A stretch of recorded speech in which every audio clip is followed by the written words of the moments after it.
नमस्कार विद्यार्थियों, आज हम बात करेंगे जो पिछले वीडियो अगर आप देखें तो वो केमिकल पोटेंशियल के बारे में हम लोग बात कर रहे हैं। तो केमिकल पोटेंशियल क्या है इसके बारे में बात किया है, उसके फिजिकल सिग्निफिकेंस के बारे में अपन ने बात की है और आज हम बात करेंगे केमिकल पोटेंशियल में चेंजेस की, वेरिएशन ऑफ केमिकल पोटेंशियल। उसमें सबसे पहले हम बात करेंगे variation of chemical potential with temperature की। केमिकल पोटेंशियल को हम पहले डिफाइन कर चुके हैं, यदि आपको ध्यान हो। म्यू, इसे हमने केमिकल पोटेंशियल कहा है। इस म्यू को हमने केमिकल पोटेंशियल कहा है और इसको डिफाइन किया था कि dg क्या है? g यहाँ पर फ्री एनर्जी है and dg change in free energy. तो change in free energy with addition of n। ith mole में हम कुछ एडिशन करें तो उसके एडिशन से फ्री एनर्जी में चेंज, और जबकि हमने टेम्परेचर, प्रेशर और बाकी सारे कंपोनेंट्स के नंबर ऑफ मोल्स कांस्टेंट रखे,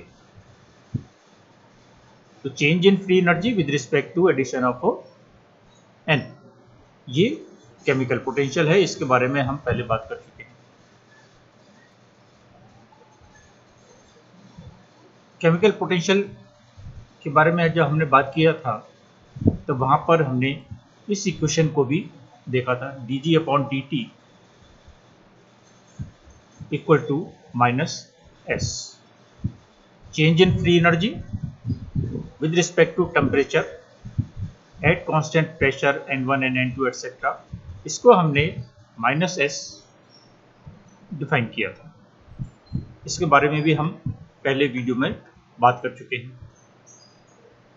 अब इसको यदि हम डिफरेंशिएट करें विद रिस्पेक्ट टू ni, ठीक है, इस इक्वेशन को हम डिफरेंशिएट करें तो हमारे पास ये इक्वेशन आ जाएगी, d2g या d2g upon dt dni। dt तो पहले से है, dni के सापेक्ष हमने उसको और डिफरेंशिएट कर दिया, तो यहाँ पर हमारे पास क्या आ जाएगा, ये ds upon dni with minus sign. तो हमारे पास एक ये इक्वेशन आ जाएगी। और ये जो हमारे पास इक्वेशन है, इक्वेशन नंबर 23, जिसको हमने म्यू कहा है, इसको हम टेम्परेचर के सापेक्ष डिफरेंशिएट करें। तो इस म्यू को यदि हम टेम्परेचर के सापेक्ष डिफरेंशिएट करें तो आप देखेंगे हमारे पास ये इक्वेशन आ जाएगी कि D mu upon D T equal to d2g upon dni dt at constant temperature, pressure and n।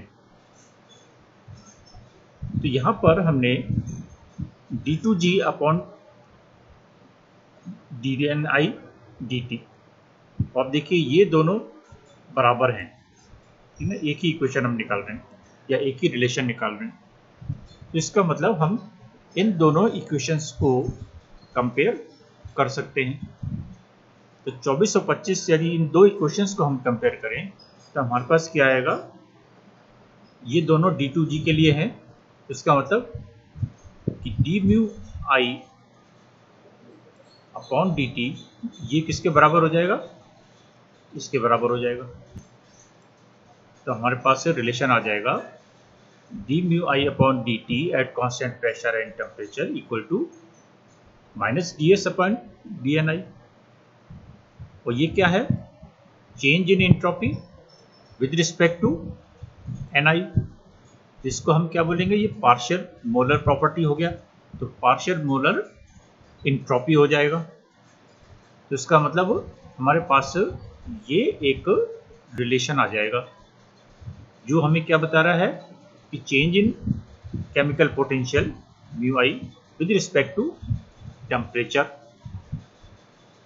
at constant pressure and number of moles is equal to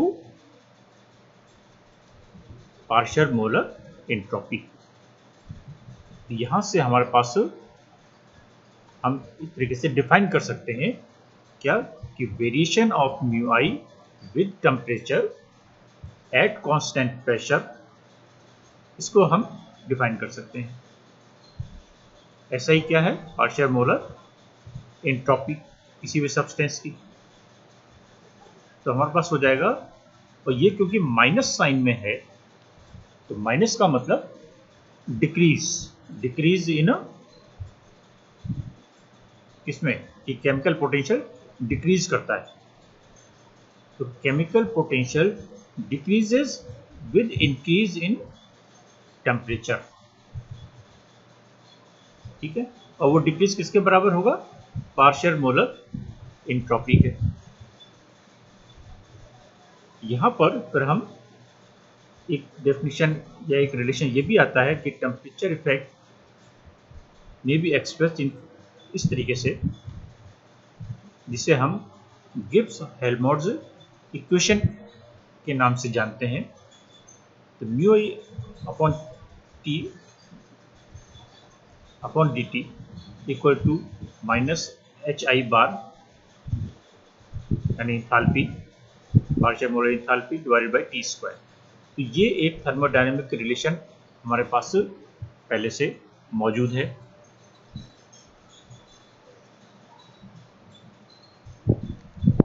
यहां पर अब हम बात करेंगे variation in chemical potential with pressure, वो भी temperature था।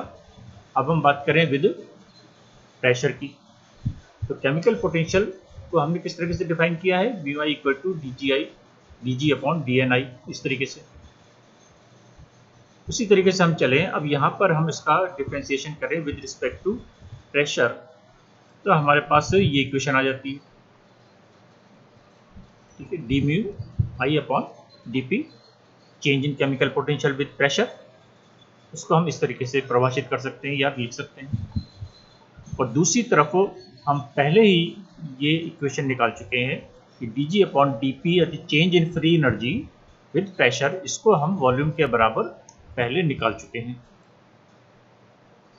अब यहाँ पर हम इसको डिफ्रेंशिएट कर दें एन आई के सापेक्ष, डबल डिफ्रेंशिएशन हो जाएगा। तो हमारे पास क्या रिलेशन आ जाएगा, D two G upon D P D N I equal to D B upon D N I, ठीक है, ये रिलेशन आ जाएगा। तो यहाँ पर आप देखिए हमारे पास दो रिलेशन आ गई, 28 और 29, और इन दोनों को हम आपस में कंपेयर कर ले। तो कंपेयर करने पर हमारे पास रिलेशन आ जाएगा D mu I upon D P, that is change in chemical potential with pressure, this is equal to D V upon D N I. V क्या है, वॉल्यूम, और यहाँ change with respect to N I, तो ये हमारा बन जाएगा partial molar volume, ठीक है। और यहाँ पर साइन हमारा क्या है, पॉजिटिव है। वी आई क्या है, बात पार्शियल मोलर वॉल्यूम है। तो इसका मतलब कि change in chemical potential with respect to pressure, दाब बढ़ाने से केमिकल पोटेंशियल में क्या होगा, बढ़ोतरी होगी, क्योंकि पॉजिटिव साइन है। इट विल इंक्रीज, ठीक है, increase with increase in pressure, और वो इंक्रीज किसके बराबर होगा, पार्शियल मोलर वॉल्यूम के बराबर। तो इस तरीके से हम change in chemical potential with respect to pressure की गणना कर सकते हैं। अब यदि हम chemical potential of a pure ideal gas की निकालना चाहें तो उसको हम किस तरीके से निकाल सकते हैं। आइडियल गैस की इक्वेशन किस तरीके से लिखते हैं, V equal to nRT upon P लिखते हैं, और n क्या चीज है, total number of moles, n1 plus n2 plus n3, इस तरीके से लिख सकते हैं। तो इस इक्वेशन को यदि हम Ni के सापेक्ष डिफ्रेंशिएट करें तो हमारे पास रिलेशन dV अपॉन dNi आ जाता है, ठीक है। इस इक्वेशन को हम डिफ्रेंशिएट करें Ni के सापेक्ष, तो हमारे पास क्या रह जाएगा, सिर्फ RT अपॉन P। ठीक है, क्योंकि Ni के सापेक्ष डिफरेंशिएट किया है, और जब Ni के सापेक्ष डिफरेंशिएट किया है तो वो हमारा क्या बन जाएगा, पार्शियल मोलर वॉल्यूम। और variation in P with pressure, इसको हम पीछे डिफाइन कर चुके हैं इस तरीके से, Vi के बराबर। तो एक Vi तो हमने यानी पार्शियल मोलर वॉल्यूम के लिए रिलेशन यहाँ से निकाला, और दूसरा पार्शियल मोलर वॉल्यूम के लिए रिलेशन हमने पीछे निकाला है। तो इन दोनों को यदि हम कंपेयर करें तो इसका मतलब क्या होगा कि ये RT/P इसके बराबर हो जाएगा dμI/dP के। तो हमारे पास ये रिलेशन एक आ जाएगा, इसको हम लिख सकते हैं dμI = RT/dP/P। इस dμ को हम लिखा रहने दें और इस dP को इधर ले जाएं, तो हम इस इक्वेशन को मॉडिफाइड रूप में इस तरीके से लिख सकते हैं, और ये बराबर हो जाएगा RT/dln/P के। ये डिफरेंशियल इक्वेशन है, इसको हम इंटीग्रेट कर सकते हैं। इंटीग्रेट करने पर हमारे पास आ जाएगा कि म्यू बराबर RT/ln/P प्लस एक इंटीग्रेशन कांस्टेंट म्यू 0। तो ये हमारे पास एक रिलेशन केमिकल पोटेंशियल के लिए बहुत इंपॉर्टेंट रिलेशन निकल के आएगा कि mu I equal to mu I 0 plus RT/ln/P के लिए ये एक इंपॉर्टेंट रिलेशन है। ठीक है, म्यू आई 0 क्या है, इंटीग्रेशन कांस्टेंट है and is defined as standard chemical potential. ठीक है, अर्थात when the pressure of a gas is P0,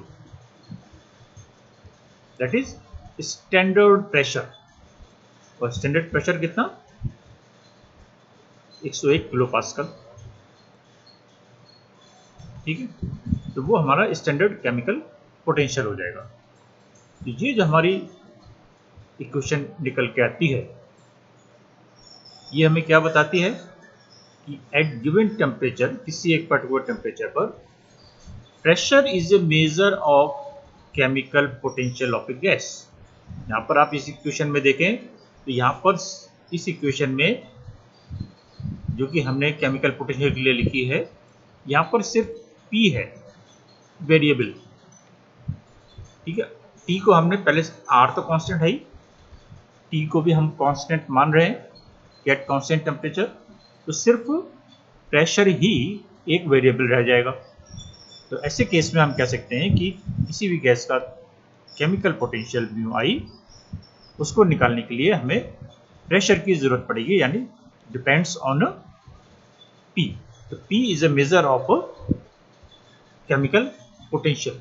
ये हम इस तरीके से इसको कह सकते हैं। क्या एप्लीकेशंस हैं केमिकल पोटेंशियल की, इसके बारे में यदि हम बात करें तो यदि हमें केमिकल पोटेंशियल पता है तो इससे हम और भी कई सारी रिलेशंस निकाल सकते हैं। लर्नेस डिस्ट्रीब्यूशन लॉ निकाल सकते हैं, हेनरीज लॉ निकाल सकते हैं, solubility behaviour of ideal solutions के बारे में बात कर सकते हैं, रिलेशन निकाल सकते हैं, राउल्ट्स लॉ की गणना कर सकते हैं, law of mass action discuss कर सकते हैं, ऑस्मोटिक प्रेशर, वेपर प्रेशर के बारे में बात कर सकते हैं, एलिवेशन इन बॉइलिंग पॉइंट के बारे में बात कर सकते हैं, गिब्स एडजस्टमेंट थ्योरम कैलकुलेट कर सकते हैं, फेज रूल निकाल सकते हैं। तो कई सारी जगह हम इस केमिकल पोटेंशियल की नॉलेज से कुछ और रूल्स के बारे में भी डिस्कशन कर सकते हैं, रिलेशन निकाल सकते हैं। तो जिस तरीके से ये देखिए, ये हमारे पास हम आप कह सकते हैं कि ये 4 बेसिक थर्मोडायनेमिक इक्वेशंस हैं। dG के लिए dE, dH और dE, ये 4 बेसिक थर्मोडायनेमिक इक्वेशंस होती हैं जो कि कॉमनली यूज की जाती हैं। और थर्मोडायनेमिक्स में आप देखेंगे तो इन रिलेशंस का हम कई जगह यूज करते हैं। और सीधे यूज करते हैं और वहां पर से हम सीधे लिख देते हैं फ्रॉम थर्मोडायनेमिक रिलेशन। तो ये रिलेशंस केमिकल पोटेंशियल की नॉलेज के बाद या उसके डिस्कशन के बाद मॉडिफाइड रूप में लिखी जा सकती है, और उसमें हम ये एक फैक्टर केमिकल पोटेंशियल का और इंक्लूड कर देते हैं।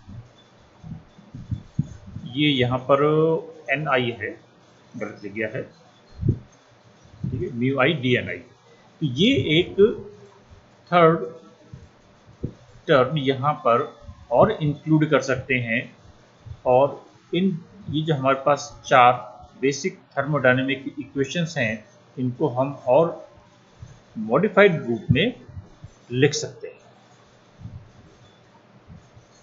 और ये सभी इक्वेशंस हमारे लिए इम्पॉर्टेंट हैं।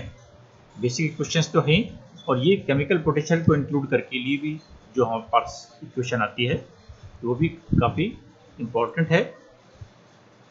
क्यों इम्पॉर्टेंट है? कि it applies both to close and open system. हम सभी तरीके के सिस्टम पर इसको लागू कर सकते हैं। इस तरीके से केमिकल पोटेंशियल,